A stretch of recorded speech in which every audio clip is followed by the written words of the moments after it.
Good evening, everyone. I hope you all are fine. So, today we are going to do some important definitions which is associated with the subject music for class 12 students. Number one is गमक. गमक का अर्थ है चलना. संगीत में एक विशेष प्रकार के कंपन को गमक कहते हैं. Okay, so that's very easy. And most important is this one is number two is खटका. खटका का अर्थ है भय. ये गमक का एक प्रकार है जब संगीत में आगे और पीछे वाले स्वरों को एक साथ बजाया जाता है तब वह खटका कहलाता है. Okay, number three is murki. गमक का एक प्रकार है संगीत में जब तीन स्वरों को एक साथ बजाया जाता है तब वह मुर्की कहलाता है. Number four is meend. संगीत में जब किसी स्वर को घसीट कर गाया और बजाया जाता है तब वह मींड कहलाता है. मींड को दर्शाने के लिए उल्टा चंद्रकार प्रयोग किया जाता है. जैसे यहाँ पे मैंने प्रयोग किया है यहाँ पे ऐसे. इसमें आप जब डेफिनेशन आएगी तब आपने इसमें ऐसे जो डेफिनेशन है लिखनी है और ऐसे दिखाना है. आगे नंबर फाइव है कर्ण. स्वर की सुंदरता बढ़ाने के लिए कर्ण का प्रयोग किया जाता है. यह अपने निश्चित स्थान से ऊपर या नीचे गाया और बजाया जाता है. कर्ण को स्पर्श स्वर भी कहा जाता है. कर्ण को लिखित रूप में दिखाने के लिए उस स्वर के राइट साइड कर्ण को लिखा जाता है. जैसे यहाँ पे मैंने दिखाया हुआ है आपको दिखी गया है कि कैसे कर्ण स्वर लिखा जाता है. This is the most important term और आपको that is also important for practical. And आपको ये भी पूछा जा सकता है कि स्पर्श स्वर किसे कहते हैं और कर्ण को दिखाने के लिए किस साइड के ऊपर है जो वो कर्ण लिखा जाता है. ओके, तो मोस्ट इम्पॉर्टेंट क्वेश्चन है ये. आगे है वर्ण. नंबर सिक्स है जो वह है वर्ण. वर्ण की डेफिनेशन इस प्रकार है संगीत में लगने वाले स्वरों को वर्ण कहते हैं. वर्ण चार प्रकार के होते हैं. नंबर वन है आरोही वर्ण. नंबर टू है अवरोही वर्ण. नंबर थ्री है स्थायी वर्ण और नंबर फोर है संचारी वर्ण. सो इफ़ दिस क्वेश्चन आपको अगर ये क्वेश्चन आएगा कि डिफाइन वर्ण एंड इट्स फोर टाइप्स तो आप इसे बस उसके टाइप्स तक ही लिखोगे. अगर आपको आएगा डिफाइन वर्ण and its describe its four types then आपको उसके टाइप्स भी डिस्क्राइब करनी पड़ेंगी जो कुछ इस प्रकार हैं. आरोही वर्ण है नीचे स्वर में ऊंचे स्वरों तक चढ़ने या गाने की क्रिया को आरोही वर्ण कहते हैं. मतलब कि ऊपरले क्रम को आरोही वर्ण कहते हैं जैसे कि सा रे गा मा पा धा नी सा. अवरोही वर्ण है ऊंचे स्वर से नीचे स्वरों पर आने या गाने की क्रिया को अवरोही वर्ण कहते हैं जैसे कि सा नी धा पा मा गा रे सा. सो ये भी बहुत इम्पॉर्टेंट है और प्रैक्टिकल में भी पूछा जा सकता है. आगे थर्ड जो वर्ण है वो है स्थायी वर्ण और वो है जब एक वर्ण को बार बार गाया जाता है तब वह स्थायी वर्ण कहलाता है.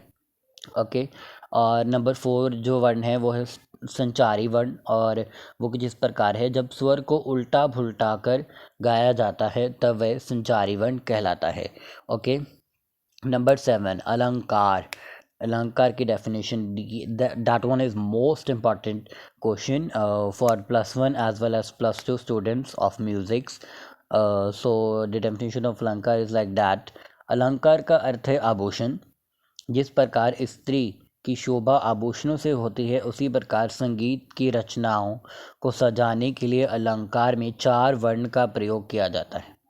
ठीक है, मतलब कि आप लिखोगे कि अलंकार का जो मीनिंग है वो है आभूषण और जिस प्रकार स्त्री को सजने और संवरने के लिए अब आभूषणों की आवश्यकता पड़ती है उसी प्रकार जो संगीत की रचनाओं को सजाने के लिए हमें अलंकारों की आवश्यकता पड़ती है. और उसके बाद आप जो लाइन लिखोगे वो इस प्रकार है अलंकार चार वर्ण के होते हैं. अलंकारों में चार वर्ण होते हैं. नंबर 8 है जाति. ये भी +1 और +2 के स्टूडेंट्स के लिए मोस्ट इम्पॉर्टेंट क्वेश्चन है जो इस प्रकार है राग के आरोह अवरोह में लगने वाले स्वर की संख्या से जाति का पता चलता है.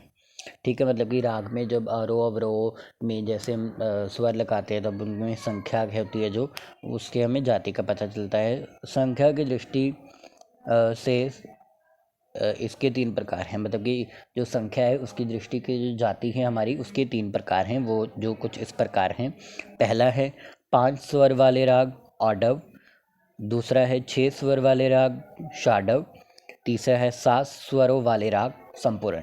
जाति का जो क्वेश्चन है वो मैं आपको एज अ लॉन्ग में भी डालूंगा, सो डैट आपको जो लॉन्ग है उसमें भी क्लियर हो जाए कि जो अगर जाति लॉन्ग क्वेश्चन में आता है तब उसे कैसे लिखेंगे। आगे जो ये जातियाँ हैं वो भी डिवाइड हो जाती हैं, जो आपको आगे पता चलेगा। आगे है नंबर 9 जो है राग। ये भी मोस्ट इम्पॉर्टेंट क्वेश्चन है।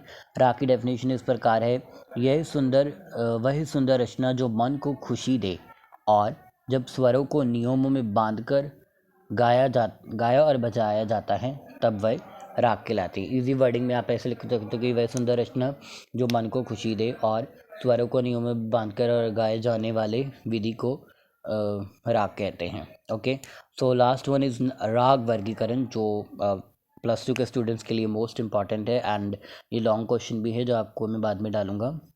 सो डैट इज़ राग वर्गीकरण। उसी प्रकार जब कुछ समान गुणों के कारण जब रागों को अलग अलग बांटा जाता है तब उसे राग वर्गीकरण कहते हैं। ओके, सो इसमें आपको इजी वर्डिंग में आप लिखो कि राग वर्गीकरण जब कुछ सेम जो गुण होते हैं उनके कारण रागों को अलग अलग करके बांटा जाता है तब उसे राग वर्गीकरण कहते हैं।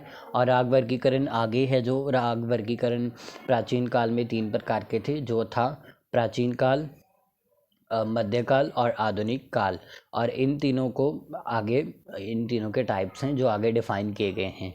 So I hope this video is helpful for you. If any definition is left in it, then please comment me in a comment box so that I will be able to upload the video on it. And have a good luck for your exams. My best wishes are always with you. I hope you all got a good marks in your all exams.